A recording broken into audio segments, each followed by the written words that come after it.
প্রিয় নবম দশম শ্রেণীর মানবিক বিভাগ এবং ব্যবসায় শিক্ষা শাখার শিক্ষার্থী বন্ধুরা, তোমাদের জন্য বিজ্ঞানের আরও একটা ক্লাস নিয়ে আসলাম। এই ক্লাসে পুষ্টি কাকে বলে এবং জাঙ্ক ফুড শরীরের জন্য ক্ষতিকর কেন, এই দুটি প্রশ্নের উত্তর নিয়ে আলোচনা করা হবে।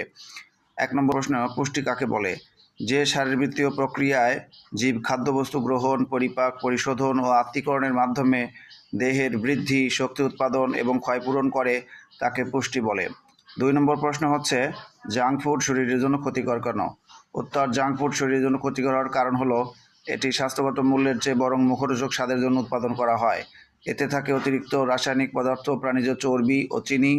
অতিরিক্ত চর্বি পরবর্তীতে দেহে চর্বি গলায় রূপান্তরিত হয়। অন্যদিকে জাঙ্ক ফুডে বিদ্যমান অতিরিক্ত চিনি দাঁত ও ত্বক নষ্ট করে দেয়। এছাড়া এ খাদ্য গ্রহণ করলে উঠতি বয়সী ছেলেমেয়েরা স্থূলকায় হয়ে পড়ে, ফলে নানা ধরনের রোগে আক্রান্ত হয়। শিক্ষার্থী বন্ধুরা, এই দুটো প্রশ্নের উত্তর অবশ্যই মুখস্থ করে ফেলবে। তোমরা প্রত্যেকেই আমার চ্যানেলটি সাবস্ক্রাইব করে রাখবে। আর এটা হচ্ছে ঢাকা বোর্ড 2023-এর প্রশ্ন, তোমরা দেখতেই পাচ্ছ। তো এখানে আমি গ ঘয়ের উত্তরটাও দিয়ে দিচ্ছি। যাদের কাছে সহায়ক গাইড নাই তারা এখান থেকে প্রশ্ন কয়েকটি সংগ্রহ করে নিতে পারবে উত্তর সহকারে। সবাই ভালো থাকবে, সুস্থ থাকবে।